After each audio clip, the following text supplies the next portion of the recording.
a choice right now, between fear and love. It's just a ride.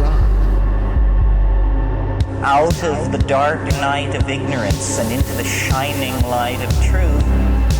Expanding reality. A population of citizens capable of critical thinking.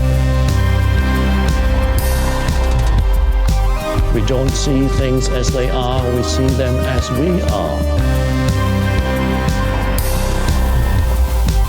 There's a level of reality where everything dissolves into an ocean of energy. We empower our experience by insisting on our authenticity. That's very profound. Very. Expanding reality. Welcome to Expanding Reality Podcast. I am your host, Brandon Thomas. On this episode, Brad Olsen. He is the author of 10 books. His latest 3 have been in the Esoteric Series. So his newest book, Beyond Esoteric, Escaping Prison Planet, is what we talk about on this episode. Of course, all the ways to find him and his book will be linked down below. You guys know how this works. We have a fantastic conversation, guys. We talk about a little bit about New World Order and what's going on right now, the idea of a prison planet, ascension, secret space. We cover a wide variety of things, including all of the ways that he has traveled around the world, Antarctica included. Pretty cool stuff. So stick around, guys. Without any further ado, Brad Olsen. Ladies and gentlemen, welcoming to the show, it is the great and powerful Brad Olsen. Brad, how are you today, buddy? Well, I'm doing great. I don't know how powerful I am, but try to keep our energy level up every day, I suppose. Yeah, and you just got back from the beach, you were telling me. I did, yeah. It's down here in Santa Cruz. We have a beach boardwalk, and I did attempt to do my beach jog today, but it was so packed with people and little kids and had to abandon it short today. Summer season has begun here in California at long last. Yeah, and summer season here in Texas means a very, very different thing. And it's really hot, dude, with no beach, really, where I live anyway. So just a couple of guys with great hair just going to sit here and have an awesome conversation about your work, man. Let's rock this thing. Cool. Well, like I said, I've been following you for quite a while here, man. You've written 10 books. What's that like? Lifetime pursuit, really. I was on the set of Ancient Aliens a few years ago with William Henry, and I was having some self-doubts. I was thinking, am I going to stay in publishing? Am I going to keep doing this? I get a couple good gigs here and there, but maybe should have been a computer programmer and been a millionaire by now. And he just kind of looked at me and goes, this is what we do. Get used to it. That's your life. And I've run with the ball ever since and finished this book up, which took me about 6 years to complete. And I'm glad I did. And it came out at a very good time. The lockdown had given me a lot of time on my hands to get it done, and really wanted to put out a final 3rd book in the Esoteric series. And I'm really happy the way it came out. Well, it's amazing. And thank you again for sending me an e-copy ahead of time. It's so well written, man. It's so cool. And I mean, it being your 10th book, it's of course interesting and fascinating. It comes on the heels of your 2018 book, Modern Esoteric, Beyond Our Senses, which is the 2nd book in the Esoteric series. So is there going to be a 4th? Nope. Threw it all into these 3. And they were all pretty much being formulated about 10 years ago. And the 2nd book in the series is Future Esoteric, The Unseen Realms. Future Esoteric and Modern Esoteric came out pretty much 1 year after the other. And it was right around 2012, 2013. So you're referencing the 2nd edition as well as the audiobook version of those 2. This one, I haven't done the audiobook. That is one of my summer projects. If I can get off the beach long enough and start recording, maybe I'll get that done. I know a lot of people would like to hear it. You got all the time in the world, but we definitely would like to hear it, man. So you're a great writer. So you actually started around traveling. So talk to us about your earlier career there. That is really how it all began. Right out of college. Funny story I tell is the day of career day, about 3 weeks before graduation, I decided not to print up resumes and not to go to all these recruiters on campus.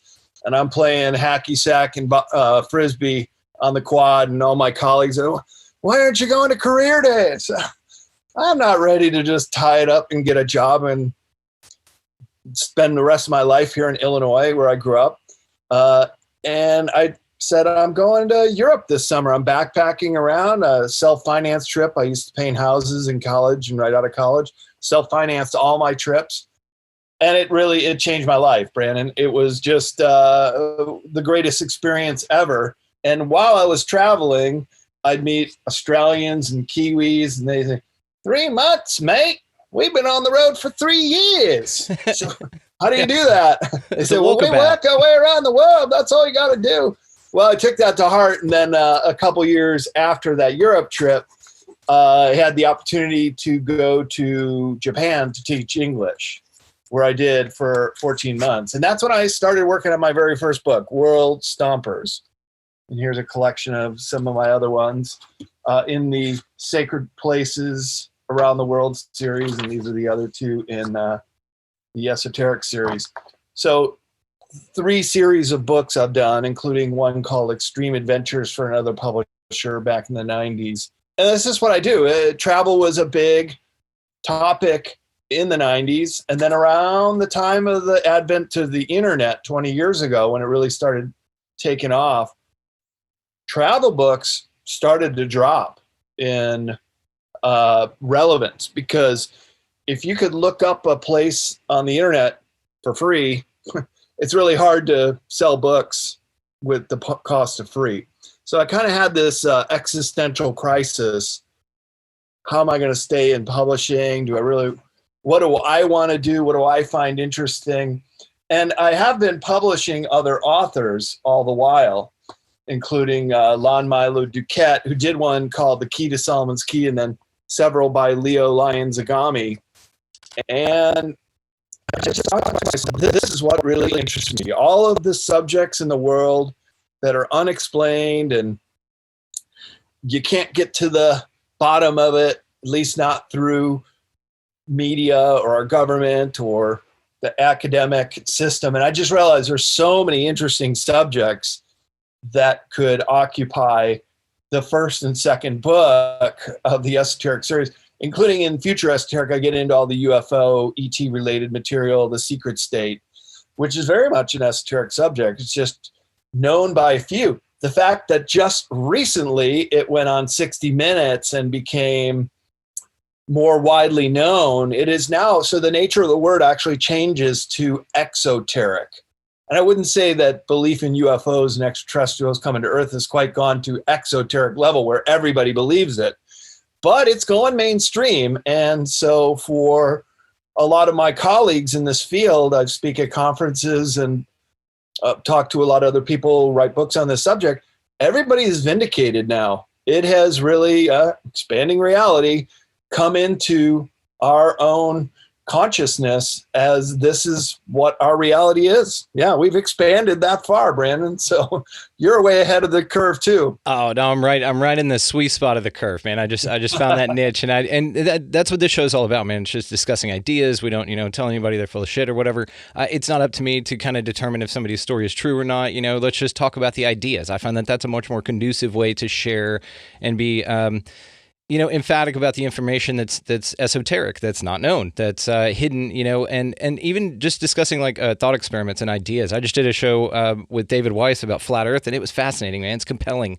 I know, you say that word and everybody just, ugh, but it's actually very, very interesting as, long as you want to pursue the thought experiment element of it.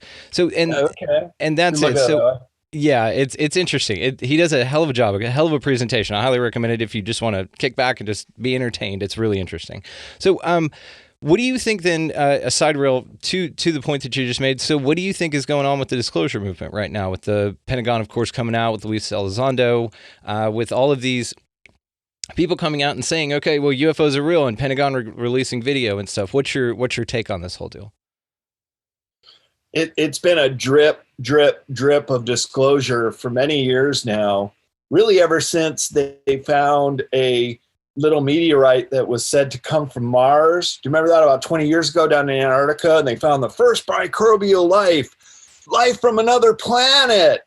And in a way, this is the conditioning of Americans and by extension the world to see how we would react knowing that there's microbial life in Antarctica, but it's here on our planet from somewhere else. And everybody's like, yeah, okay. So it's a slow build up to the whole disclosure of close encounters, even CE5 of a fifth kind, where it's face to face. I mean, that's when it gets real. And a lot of these conferences that I speak at, including Contacting the Desert and UFO Mega Con and others, they do CE5 events with results. Now, I haven't seen it with my own eyes, but one year at Contacting the Desert, Stephen Greer did a CE5, and the next morning they said, yeah, if you stayed up till 3:30 in the morning, this little fellow walks up on stage, and they call him down telepathically. So this is a new reality that we're all going to have to start to become accustomed to and not be afraid of it. There are elements that are frightening when you get into the abductions and cattle mutilations, and I cover that in chapters in Future Esoteric. But by far, I'd say most extraterrestrials that have an interest in Earth are benevolent, are in service to others, and want to see us succeed. Because we're at a real crucial point in the history of humanity right now. This decade is ginormously important for the development of this planet. And if we succeed, if we can move towards the golden age, then I think we can sit down at the table with highly advanced, multidimensional, really ultra-terrestrial even entities. And that's when it starts really getting good. That's when we move into our Star Trek future, which is supposed to be of us Earthlings 300 years from now. But in many ways, if you look at what's going on with the secret space program, now it's finally been revealed as the Space Force.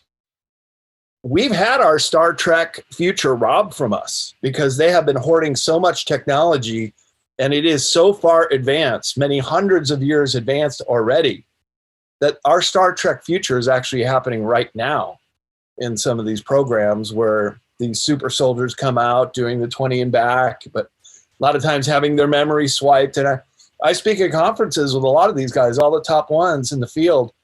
And I moderate the conferences at the 5D in Las Vegas with Michael Jaco and James Rink, Penny Bradley, and several others.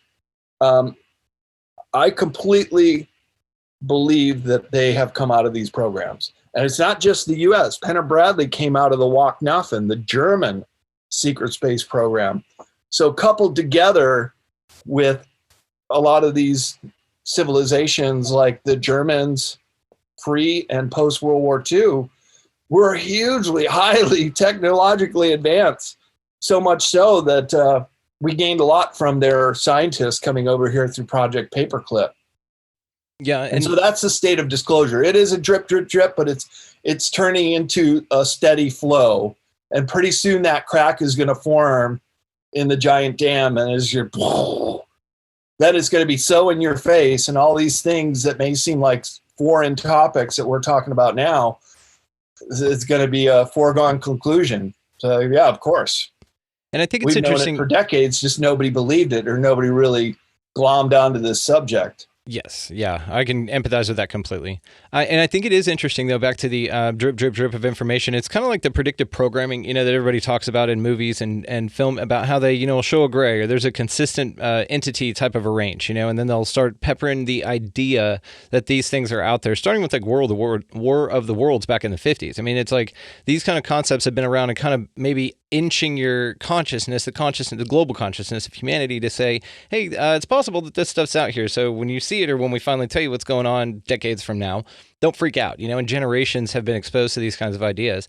And then to your secret space program, it is interesting, and I always think of Ben Rich of Lockheed Skunk Works and how he talked about that we have, the technology to take ET and back right now, but they're so locked up in black budget projects. They take an act of God, I believe is a quote, to get them out and to get them to benefit humanity. So I love the concept of secret space, and I saw that you had a quote forward from Michael Salla in here, and his work is fantastic. So with the secret space thing, how much of that do you think, because I think of Delshow, and with the Sonora Aero Club, are you familiar with that early? Yeah.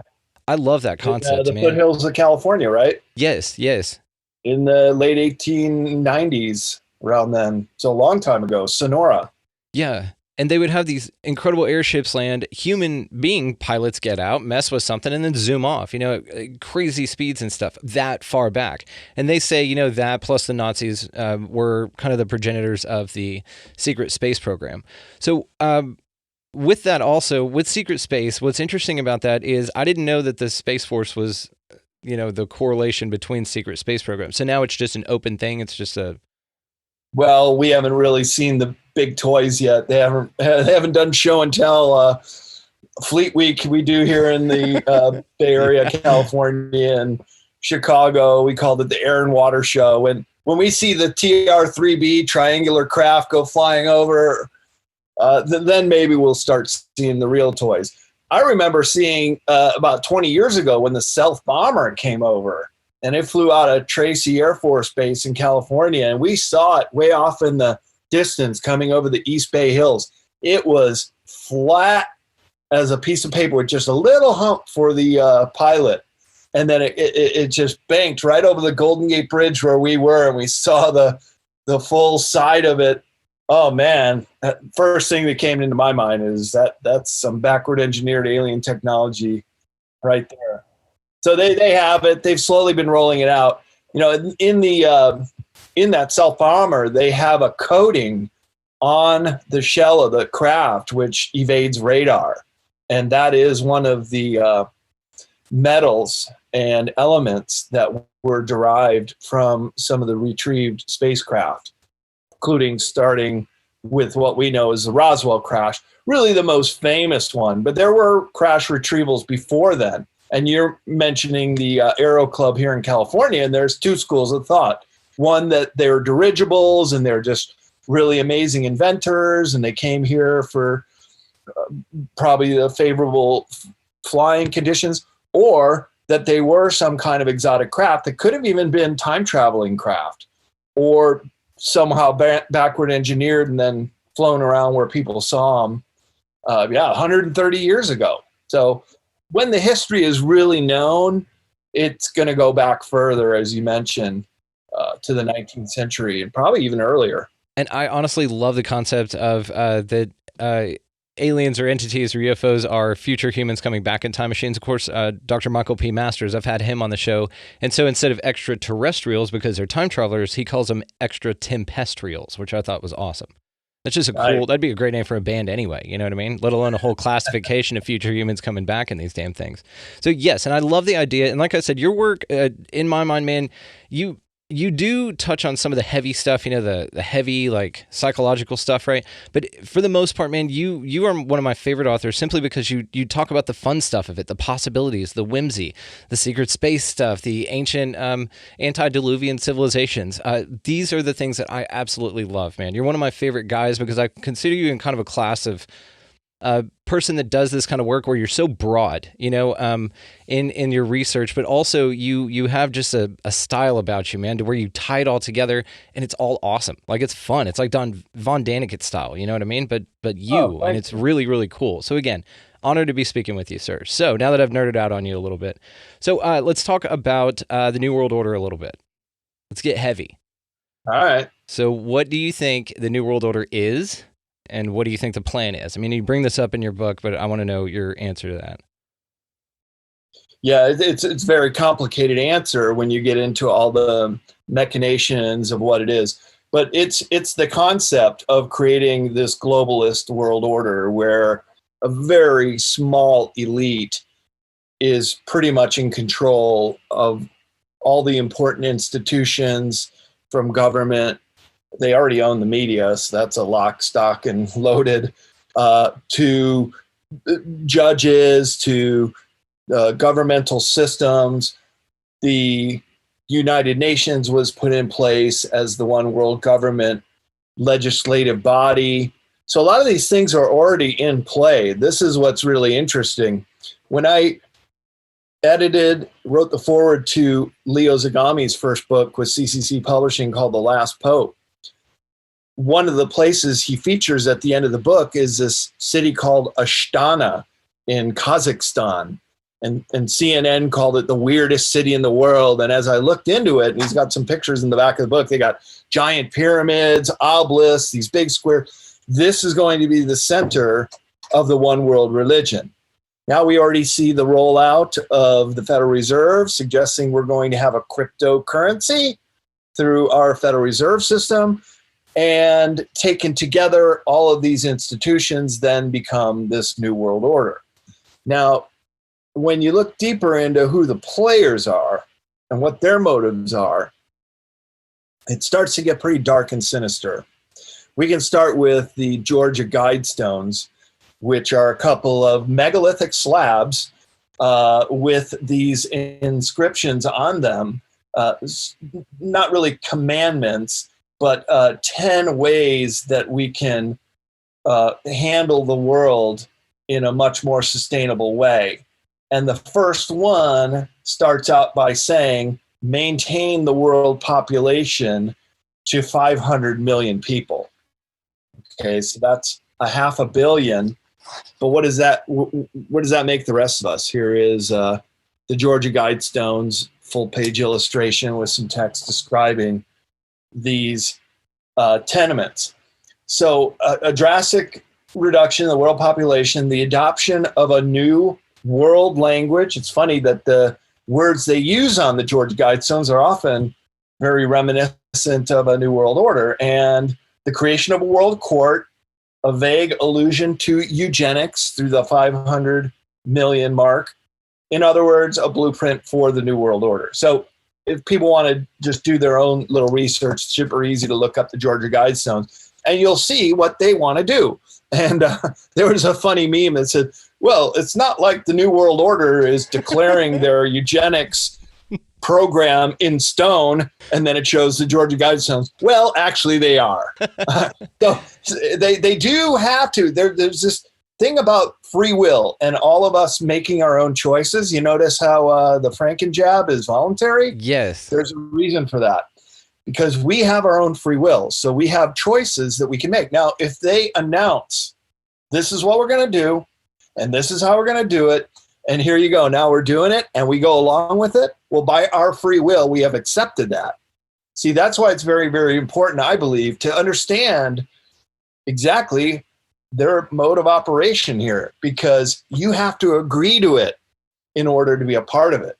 And when you know about it, you can opt out and say, I'm not going to take part in that. And that's really your greatest protection, is just knowing that you can opt out. Then when you see some of these companies are doing some pretty evil, nasty things, don't shop with them anymore. Don't bank with them anymore. Don't have anything to do with them anymore. So you can be a nonviolent resistor, as the greats throughout history have told us, from Gandhi to Martin Luther King, John Lennon. It's just nonviolent resistance here, people. We're not going out there and fighting them eye for eye, tooth for tooth. We'll get slaughtered, okay? Because this whole New World Order plan is the militarization of the world. That's why America is the great showdown right now. We have the most amount of armed citizens. We have the most amount of freedom-minded people, especially like you guys in Texas. Oh, yeah. And we have a lot of people that believe in the Constitution and are willing to fight for it. Plus, all the white hats, comes from the old cowboy movies, a good guy wears the white hats, who have sworn to uphold the Constitution against enemies, foreign and domestic. That means right here. So the enemy is not only at the gate, they're inside the gate. And that's what we have to do by knowing this information. Really, the people who are waking up right now, Brandon, we're the only resistance they're having. We're the last wall of resistance. Look, if we went along with the program and chose by our free will to do it, that's it. We're not going to make it to the golden age. We have to be the ones who are conscious enough to stand up to this agenda. Well, let me ask you this. So I've got two schools of thought on this, because I am a fatalist, but like a 10% fatalist, where I'll really go down some deep rabbit holes with you, but I'm like the 90% boundless optimist. So I kind of had an observation on what's going on with this, but specifically to that, I wanted to ask your opinion on, do you think that it is our responsibility to wake people up, or do you think that we just live as examples, make our own choices, and those people will either wake up or not?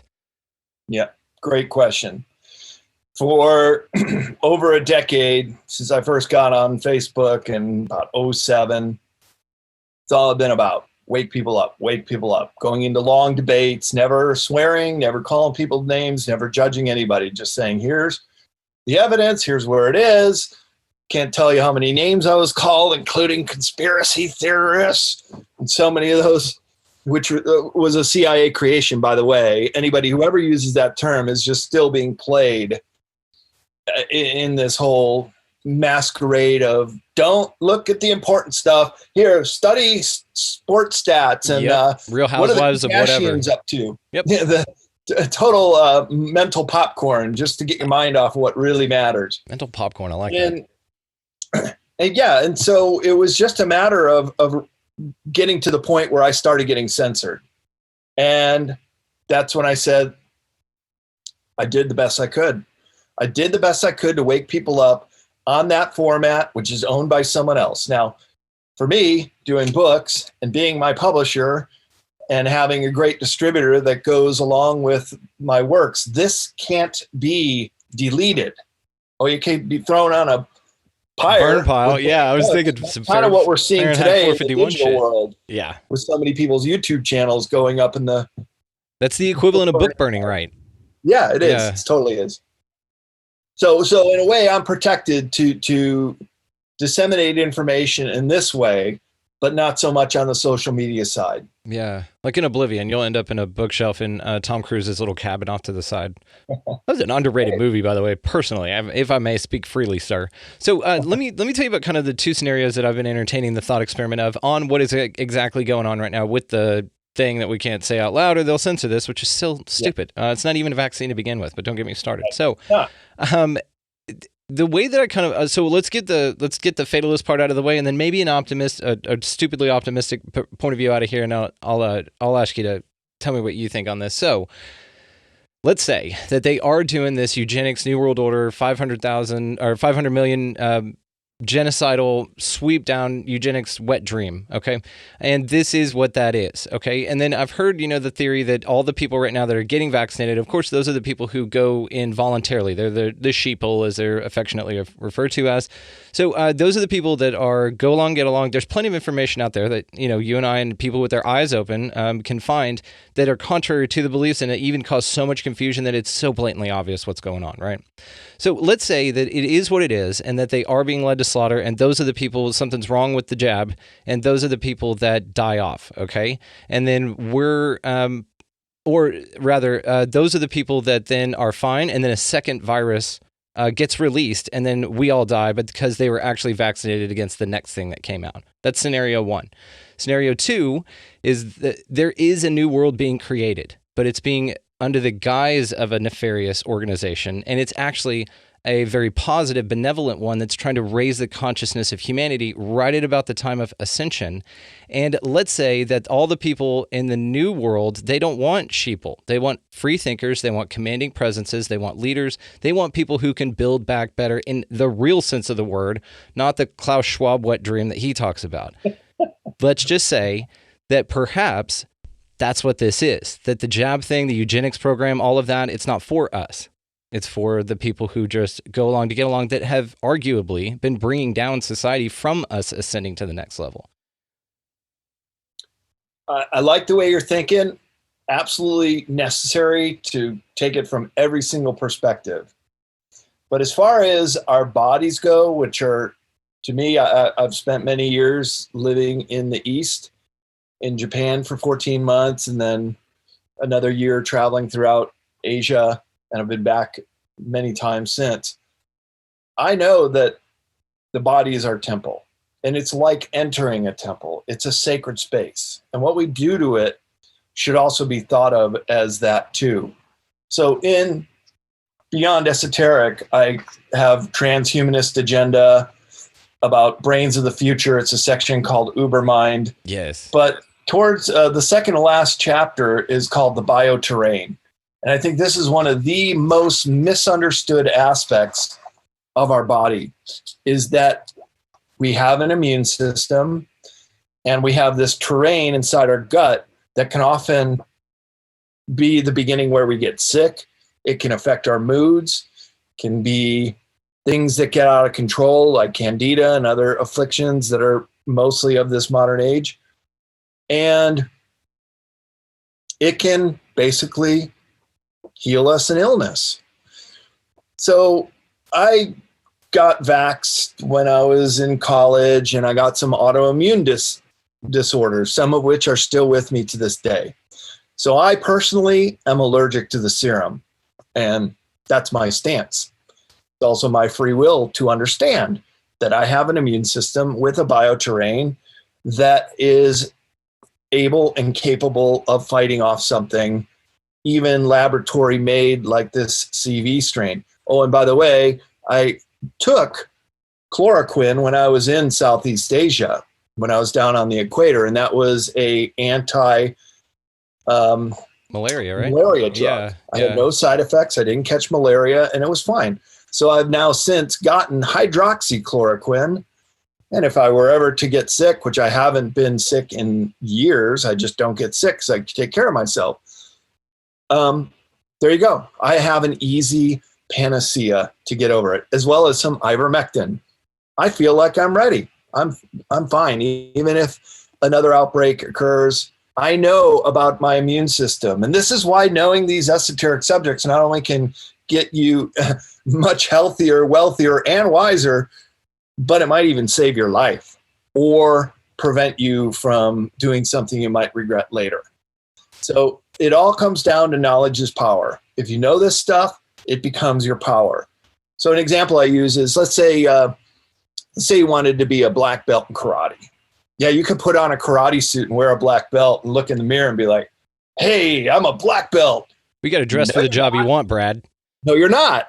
You're not, because you haven't put in the time and the training and the research and the study and the countless hours and getting your butt kicked in the studio practicing karate. But guess what? You keep with it for a number of years or a decade, then you wear that black belt and look at yourself in the mirror. And you can be proud of yourself, because that becomes your power. And I look at these esoteric subjects the exact same way. The more you know, the more powerful you begin. And look, it's all up here, especially as we start getting older, Brandon.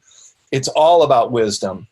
Charity, compassion, and wisdom are three things that everybody can practice on a daily basis to better themselves and help the world. That's being in service to others.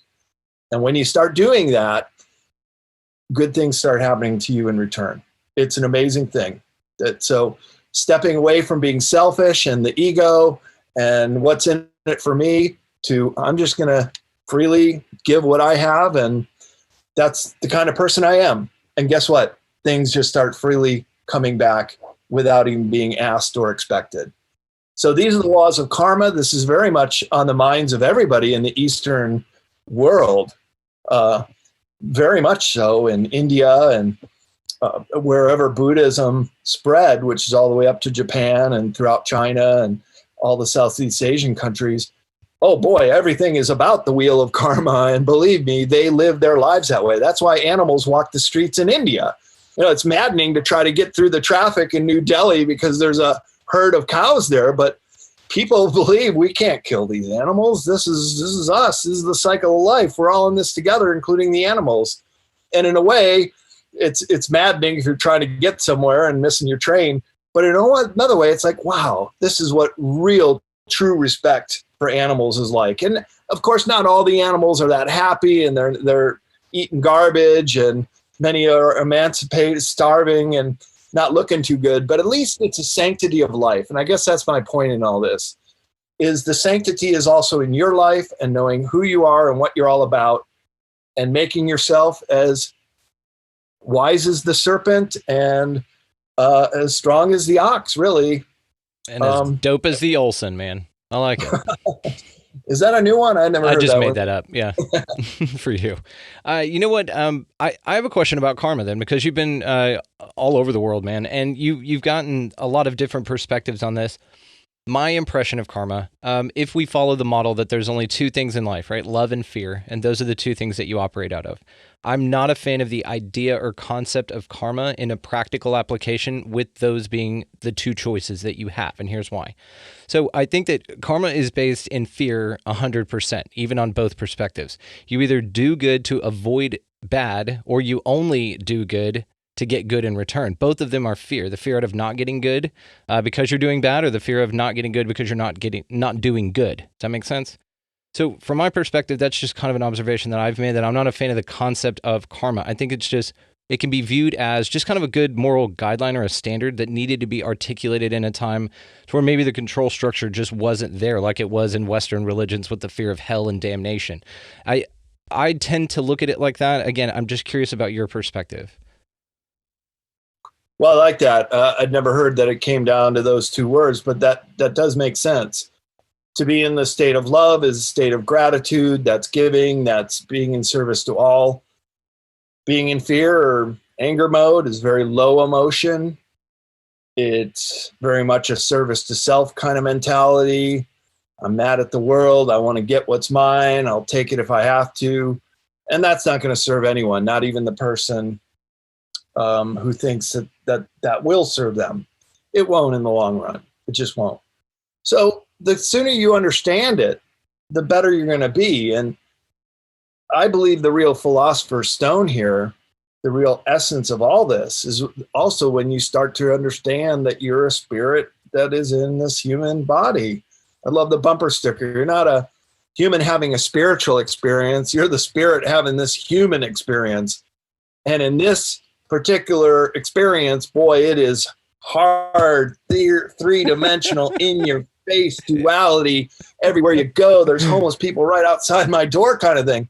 That's why the subtitle of this book is Escaping Prison Planet. Yes. Because once you start to realize that there's a lot of things going on here that just aren't right. Yeah. Now, we're so smart. We can communicate. We can talk around the world. But 1 out of 4 is going to go to bed starving tonight?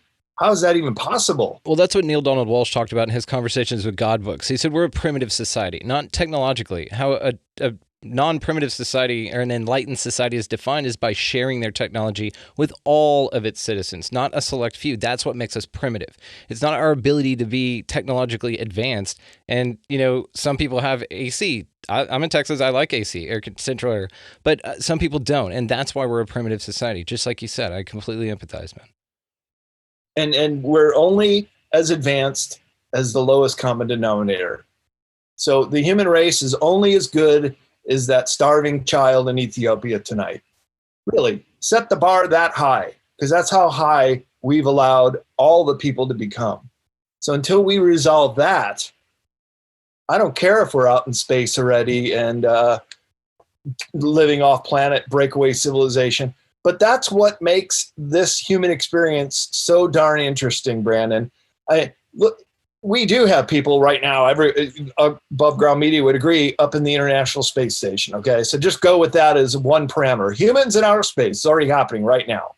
Probably off planet, Mars and moon bases and ships everywhere in between.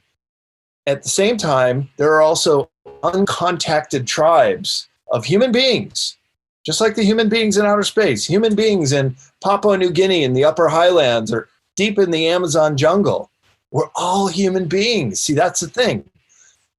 And here we are, well, you and me, somewhere in the middle here, but all the while, we're still the human race. So I do believe that there could be this light bulb moment, this 100th monkey, that the people who are off planet, everybody in between, the uncontacted tribes, just boing, start getting these ideas in their mind about who we are and what we're really all about.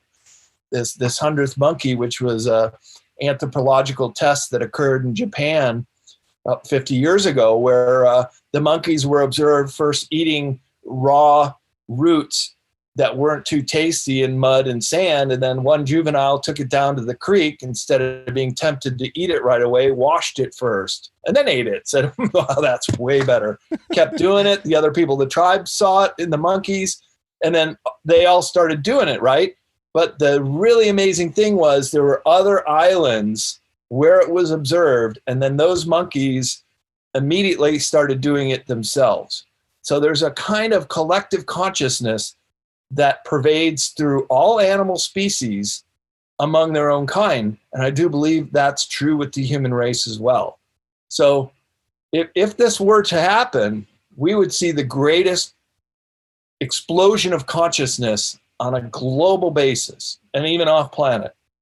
Yeah, and I tend to subscribe to the unification theory as well. And even in quantum physics, I'll talk about what, Einstein and Bohr argued about the two particles changing their rotation, the spooky action at a distance or whatever, where no matter what the distance, you could take a universe apart and affect one, and it affected the one instantly. And I love that. That proves unification right there. That shows that we're just all connected, and we're all just plopped here to have the individual experience that we choose to, but we're all part of a whole. I love that idea, man. That's the one that's the most comforting to me, right?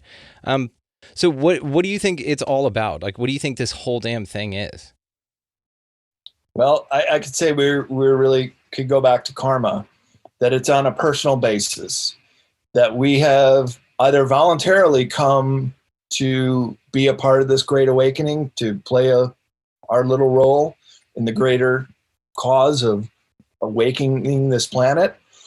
And to the Buddhists, they call that a bodhisattva, someone who's already achieved a very high level, perhaps even enlightenment, where they have the choice. You don't have to come back and be a human here on Prison Planet, but they do for their total love and compassion for the human race, and knowing that this period of time is so crucial. This one opportunity we have to shake the yoke of this cabal, break this whole New World Order spell we're under, and really find out what it's like to be sovereign human beings. Or we don't. Or the whole plan is thwarted. We could have World War III starting tomorrow. Was it Albert Einstein says, know how World War III is going to be fought, but World War IV is going to be with sticks and stones. Love that quote. So if we cremate ourselves, then we lose that opportunity. But I don't think that the benevolent ones that are observing us right now are going to allow that. They can't allow that, because Earth is a gem of a planet. We are just this genetic storehouse. It is this blue orb. Most people don't realize, but we really live on an ocean planet. It's 71% of the surface of Earth is water. It's only 29% landmass. If you look at the Earth from the bottom of Antarctica down here and all the continents around the Ring of Fire, you can see a whole half of the planet is water. It's really remarkable if you look at it from a different perspective. And I show that in my presentation called The Hidden Anomalies of Antarctica, which I had the great opportunity of going down to 2.5 years ago. And now I've been to all 7 continents. Not saying it because I'm bragging or something, but no, brag. That's awesome. An achievement. It was hard to get down there. Yeah, so tell me about Antarctica, man. I had that on my list of stuff to ask you anyway. Great segue. Okay, well, just was in South America for 4 months, and my partner at the time, Emily Infinity, we got down to Ushuaia, the southernmost city of the world, and started inquiring about, we could jump on a cruise ship. That would have been easy, but we opted for a sailboat. And it was just 14 of us, and fortunately found a really good boat with a nice crew that we got along with. There were 11 Poles and 3 Americans, and it was 26 days on a 72-foot sailboat going down to the frozen continent. And going down there on the Drake Passage, boy, that really kicked our butt. And almost everybody got really violently seasick, myself included. I lost about 25 pounds on that trip. Actually, you want to talk about a crash diet. You don't eat for 5 days and you puke everything up you had in your stomach. Yeah, you're going to lose some weight. That's not a good thing to do right before you go to a frozen tundra. You need to load up on insulate, Yeah. Well, we had the motion sickness pills and took them on the way back. We didn't get seasick any other part of the trip. But once you get down there, there's a whole bunch of islands, on the side of the Palmer Peninsula we sailed down. So the seas were relatively calm, and it's just an otherworldly place down there. It's covered with 99% snow and ice. So it's just massive glaciers just coming right down into the ocean. Once in a while we saw them calving, breaking off. Just incredible. The wildlife has no fear of humans. So you could go right up to a a mother baby and a chick, and you get the camera right, and the penguin's kind of like, hey, get out of my way, man, you're blocking the view. Yeah. They don't hiss or anything. Their little offspring is right there, and the chick's like, Mack! This is so funny. We had a whale swim under our boat and go right up by seals, and they're watching us on the icebergs, and we're watching them. So it's an incredible experience. But I went down there, and I think I'm the only researcher in this field that went down there to really get to the bottom of a lot of these things that we hear about going on in Antarctica. Craft under the ice, antediluvian civilization with pyramids poking out, and what might be going on down there. Of course, the real good stuff is veiled, and even if people knew about it, they weren't talking to me.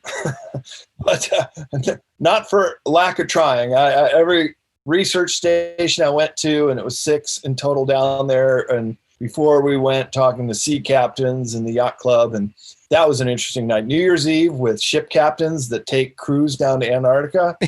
Boy, did they tell me about some cool stuff.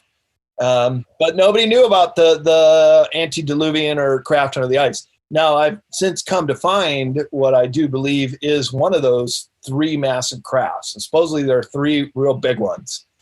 The biggest is about 30 miles across. The other are several miles across. And they're called the Nina, Pinta, and Santa Maria, nicknamed from the Columbus's 3 ship. And I think I found one of them in the new Schwabenland claim, which was this German area of Antarctica claimed right before World War II. And 2013, they were excavating all around it, and you could see it. Now it looks like they put some kind of big tarp over it, and there's just all these tent poles sticking up. But I show that in my presentation. It'll be a workshop at Contact in the Desert at the end of June called The Hidden Anomalies of Antarctica. I welcome all your listeners to check it out if they want to follow through with all these things I'm telling you about. Yeah, and is that something we can link to? Yeah. We'll work that out off air, but I'll link it in the show notes so that they can come find you. Yeah. Very cool. It's a virtual conference this year, so everybody can come, unlike previous years when it sells out and you only get a few hundred people that can come. So in a way, this is kind of better because it'll be wider exposure. And this is probably the last year I'm going to be doing the Antarctica and South America stuff because I got a new presentation for next year. And I just got confirmed as one of the speakers at the UFO Mega Conference end of June and March next year, where I'm going to debut for the very first time Hidden Esoteric in Plain Sight. So a lot of the stuff we've been talking about tonight, but with about 100 slides and stuff we've seen all over the place and just never knew that little veiled meaning that's been there the whole time. Oh my God. When your eyes are open to it, it's all you see. It's insane the way that this works. Yeah. You can't unsee it. There's no going back. There is no going back. It's kind of like the magician's trick. Once you see how they pull the card or the rabbit out of the sleeve, you go back and watch the act the next day. You know what to watch for, and you see it every time. So can't be fooled again. Yeah, for sure. So will you talk to me about cosmic awareness? Well, sure. That is a chapter in Beyond Esoteric. Just see if I can flip to it easily. And it's such a cool book, man. I mean, it covers the most incredible topics. Guys, definitely, again, you guys know how this works. I'll be linking this in the show notes. Go find it. Yeah. So it starts out with a quote from Max Planck, who's a theoretical physicist, originated quantum theory. I regard consciousness as fundamental. I regard matter as derivative from consciousness. We cannot get behind consciousness. Everything that we talk about, everything that we regard as existing, postulates consciousness. So this kind of goes into the whole idea that our brains are kind of like antennas and can pick up quite a bit of information. It's funny, we were talking about the 100th monkey a second ago. That's how it starts out. Distorting awareness, alpha brainwaves, kundalini activation, bending reality. So because I spent many years in Eastern countries, I blend a lot of Eastern practices, this whole notion of the chakra energy system throughout the body and the kundalini effect, which is then this awakening of this cosmic serpent within. Have you ever had that happen to you? Pardon me? Has your kundalini awakened? I can't say that I've activated it yet. I'm super intrigued, and Apparently you'd know, maybe if because I have apparently time it's to go sit under a horrible. bodhi tree for a week straight, I can maybe make that happen. How about you? Not that I'm aware of, and I don't have time for it. You know what I mean? Because I hear that they're horrible. They take forever. It's like the worst thing you could go through, and I'm not a fan. I've interviewed a guy named Christopher. His name is Christopher the Astro Medium, and he does astrology, and he's an intuitive. He's a fascinating guy. I'm actually going to have him on here pretty soon. But but he talked about his Kundalini awakening, and it did not sound comfortable, man. It sounded horrible. But after he got done with it, great. And apparently you do gained his this, power. you That's right. you kind of like, break the seal, as it was, when you're drinking or whatever at night, and then you go pee, then you just pee all night. So then your Kundalini just constantly awakens after that, just at the most inconvenient times, by the way. I wouldn't mind doing it, but like you, I want it to be like a medicine ceremony, or like like I'm going to take mushrooms. Okay, I know what I'm getting into this evening. You know what I mean? I would like for it to be more of that kind of an experience, a chosen one. Now, one could say on a cosmic level that we do choose to go through it at that time, and our conscious is not aware of it. Yep. So I go on in cosmic awareness, power of mind, give an example of someone who was able to rapidly grow a plant in their hand.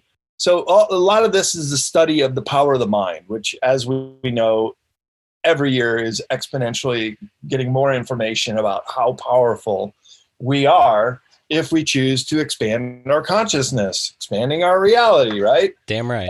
It goes into the spirit world, the cosmic connection. That is what we were talking about, humans having the spiritual experience. Interdimensional awareness. This is then the next step after that. And as we've also been talking about, in service to others. So once you know all this, you can't go back. You can only be a better person every day. You can only give even more. And that's what I was getting into about the Philosopher's Stone. I think this is the real core knowledge here, is when you finally realize that you're this spirit having a human experience, you have free will, you can affect the world in a positive way, and you start to do it every day. Well, then this does come back into karma, because this is the escape from Prison Planet. This is the only way out. And that is when you do rectify things that you may have done in this lifetime or past, and offer forgiveness to the harm you've done. Because my understanding is when we pass out of this body, we do judge. We do get judged. It's not by St. Peter's at the pearly gate. It's you looking at your life and all the good and harm that you've done. And I'll tell you this, if you've done harm to people and you've created pain, you're going to have to come back and experience that pain. So why don't you rectify that right now and make those apologies and make that forgiveness, and not have the pain that you carry from lifetime to lifetime. And that's a quote by Alex Collier. The pain that you carry is the love that you withhold. It's so simple. It's just like that. And I love his You Hollow don't Moon withhold stuff. anymore. Just be the very best person you could be everywhere. And it doesn't mean you got to be an absolute saint and just be out there at the soup kitchen every morning and feed the homeless. Well, that's a good thing too. But there's other things you can do as well. Yeah, it's more of a do no harm, right? What's that? It's more of like a do no harm, Right. Exactly. It's a do no harm. And that's a great way to start. So practice charity, compassion, and wisdom. It's the three things you can do every day. That was told to me by a Buddhist friend of mine when I was a young man, and I've taken it to heart, because that's really what any person can do and make this world a better place. And that is really going to be the Great Awakening. When you get enough people to have these kind of understandings about how things work, and then it's that 100th monkey effect. Boom, right there. We get to a certain threshold of people that get it. That doesn't have to be everyone. I don't think it has to be half. Maybe 20 or 30% who are awakened to this kind of consciousness. And then flash goes off. And I would love to be alive to see it. I really would. Yeah, I feel like it's now, right? I feel like because all the stuff that's going on, I mean, every generation's had their hardships. And I know, and I mean, I'm not talking about World War II, of course, people probably thought that was it, right? But right now, though, it seems like whatever the agenda is, whatever the New World Order is, whatever the globalist movement that's running the world, it's really throwing it all in. You know, it's kind of like the boss level on a video game. It's just kind of all coming out at you at once. It's psychological warfare. We've never been more divided. And it seems like these tactics to divide us further are for that reason, so that we stay divided and we don't come together for a conscious awareness. But you're right. I think enough people like you and I having this conversation, enough people reading your book, enough people listening to Expanding Reality, then we have these kind of conversations and create little pockets of awareness that then go out and seed in that way as well. I like the idea of ascension, and I think that maybe it is actually happening now, and not, I feel different, you know, and I know you probably do too. You just feel it, you know, around you. Yeah. But then also with, like I said, all the stuff that they're throwing at us, man. So what do you think? Do you think this is it? Well, this is it, but we're really walking the razor's edge here, because you could see how easily it could flip one way.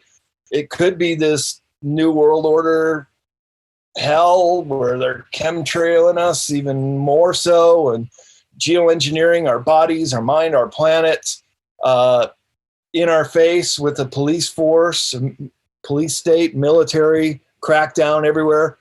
Or it could be that we shake the yoke of these controllers and just step into our own power and be the sovereign human beings we were meant to be. And I've said it so many times in interviews, say it again, and it's on the back of Modern Esoteric. The revolution is consciousness, and that's how we win. It's us waking up. And it's the only way this can go. It's the only way this can go. We can't go out there and fight them. We'll get slaughtered. They got all the tools and weapons anyways. We can only fight them the way Gandhi and Martin Luther King, and keep in mind, those are people who are celebrated in their countries and have holidays because they practice nonviolent resistance. This is how we win, is we wake up enough people who just say, no, I'm not going along with that. Not, sorry, my body, my sovereignty, I'll make my own choice. And that's just one thing. But there are going to be a lot of things we're going to be confronted with this decade, because this is when it really goes down. This is when the timelines are at a point where even the technology of using the yellow cube, and that's what this is a depiction of, this looking glass technology, where you can go back and see a perfectly undistorted view of the past. But the future, using this technology to look at the future, it's possible. But the future is nothing but a series of probabilities. So in the probable future that we reach the golden age, we have to reach a threshold of a certain X amount of people waking up to get there.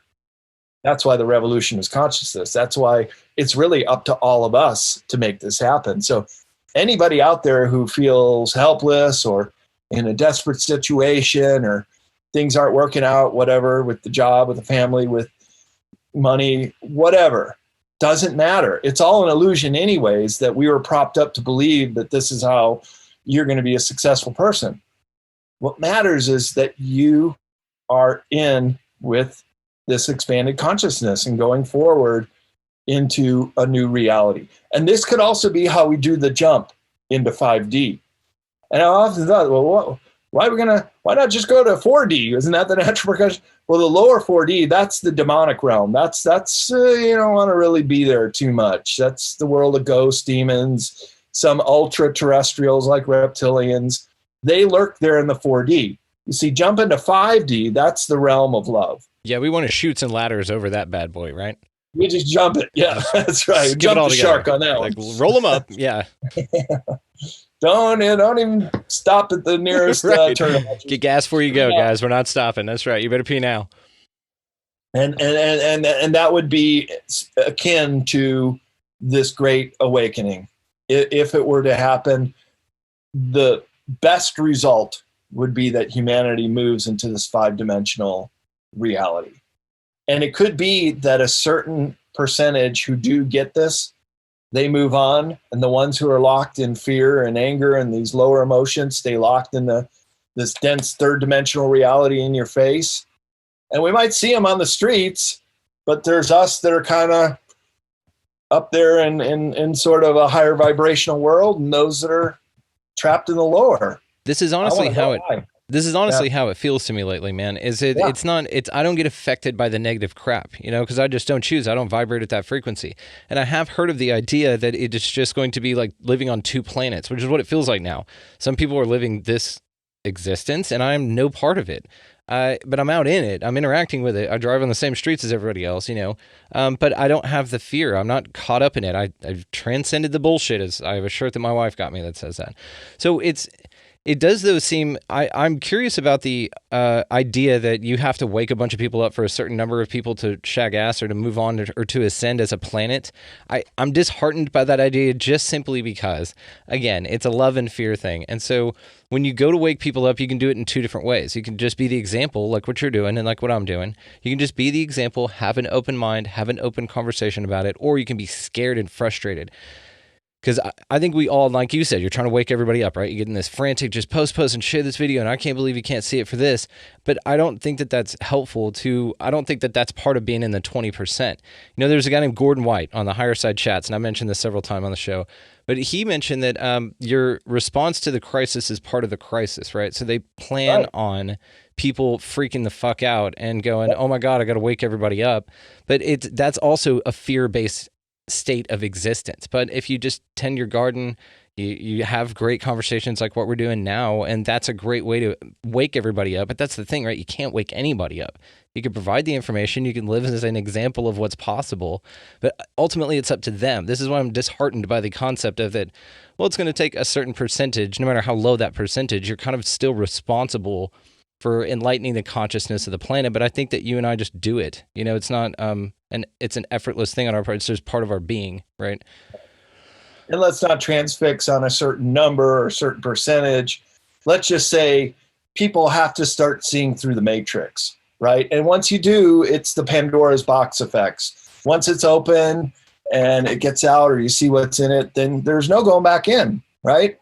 And if enough people start doing that, then they'll take better control of their lives. Look, it's you could take a horse to water, but you can't make it drink. And that's going to be our relationship with the Great Awakening, that some people are going to just grok it right away and be right down with everything we're talking about. And other people will turn this off within a few minutes and not be able to comprehend. And we just can't hold the hand of everybody. We can do the best we can with the means we have, with your show, with my book, and just do the best we can.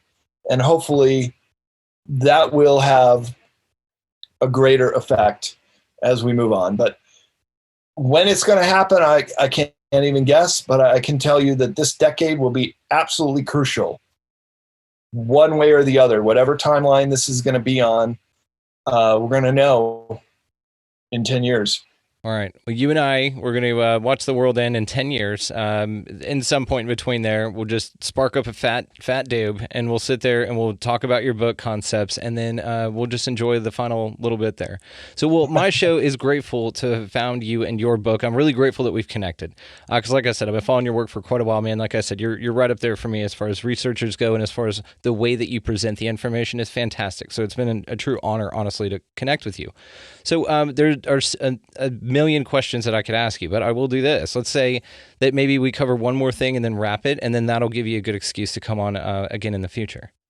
Hey, you bet. Anytime. Cool. So I want to know about Brains of the Future. This is also something that you cover in your new book, and just talk to us about that, man, because the transhuman agenda is like scary as hell, man. This is what Elon Musk is working on. I mean, he sits there 1 minute and tells you that AI is a demon, and then he wants to insert it into your head. I can't figure that guy out. I really can't.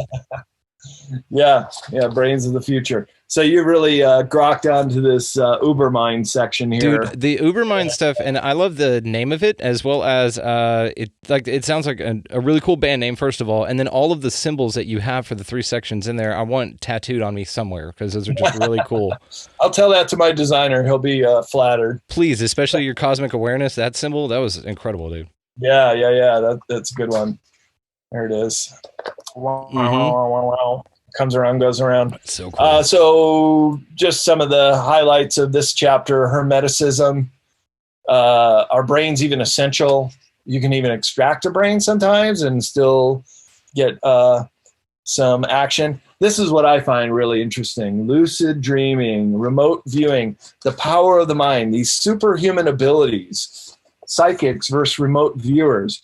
I'm friends with Michael Jaco and could be publishing some of his books. And I'm just about through Intuitive Warrior. Excellent book, really amazing. People need to know that. And he's all about this stuff.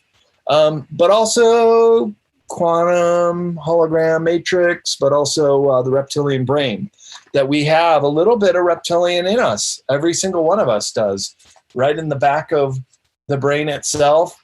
That is our fight or flight mechanism. So again, know thyself, know what you're all about, know who you are, know what your potential is. And boy, you can do anything. See, because in these bodies, we have this incredible ability to create. And I'll tell you, in the archonic, in this lower fourth dimensional realm, they are jealous as hell that we can do it. I can take this glass and I can throw it against that wall and break it if I wanted to. I can work on my computer and put out words and speak to you on this show and come out with this, okay? If you're not in this body, if you're not consciously awakened, if you're not inspired creatively, can't do it. Or if you're in another realm. But humans can. See, this is the message. This is part of that Philosopher's Stone I was talking about. When you realize your power, when you realize who it is that you are and your potential, sky's the limit. Really is. And we will be living in that Star Trek age. That's the promise of the Golden Age, is we will be then exploring other galaxies in a benevolent service to others' nature, not interfering with other civilizations as they're coming up. And that's where we are right now. That's why you don't see the UFOs landing on the White House lawn. They don't want to do it, and ultimately, we don't want them to do it. We put ourselves in this mess. We got to get ourselves out of it. And how do we get out of it? The revolution is consciousness. And so these chapters, Brains of the Future, Cosmic Awareness, the Uber Mind, this is all of us just stepping into our power. We have these innate abilities within us. Can you imagine how advanced we'd be right now, Brandon, if, say, in kindergarten we start learning how to be telepathic? If we started lucid dreaming in first grade and by third grade we were already bending spoons like the kid in the Matrix? Hell yeah. This interview would be done telepathically, exchanging images holographically with each other. That's the potential of the human race. And the fact that we have just been tricked and coddled and made into the sheeple, and using your term, it's sad to see so many people who have just fallen for it, but it's also very empowering to see a lot of people waking up to what they can do. And that is the creative part of the humankind that is just nearly limitless in its expansion and its creative ability. So I think we can get ourselves out of this mess. I really do. And we're very, very close, or we're in it right now. Yeah. That's what it feels like. And I have had a lot of people that have been, call me crazy and conspiracy theorists, which conspiracy analysts I like a lot. Charlie Robinson and the macroaggressions came up with that term. I like that one a lot. But a lot of people have been coming up that have been, oh, you're crazy and UFOs and stuff like that, and being like, this shit's real, huh? And I'm like, mm-hmm. And then, you see them start to go down that track, and I'm just like, oh man, I've been doing this for like 15, 20 years. So good luck. I'm here for you whenever you want, but we can talk about it. But good luck, man. But I have noticed a lot of people waking up lately. I mean, as in every sense of the word, right? But also the other way, I've never seen more followers and more people just being led to slaughter. I mean, that's why this is so diametrically opposed. I mean, we're having just two different experiences right now, which is what leads me to the conclusion that we're in it right now. Brad Olsen, man, I cannot thank you enough, brother. This was great. Oh, thanks for having me on Expanding Reality. Great talking to you, and yeah, we'll definitely do it again. Cool. Well, we'll let you get back down to the beach there, man. But thank you for the books. Keep writing them. I'm going to be linking all of the ways, of course, to find you in the show notes. And again, sir, thank you. Oh, you're very welcome. A huge thanks to my good friend and author Brad Olsen for coming on the show and spending some time with us today.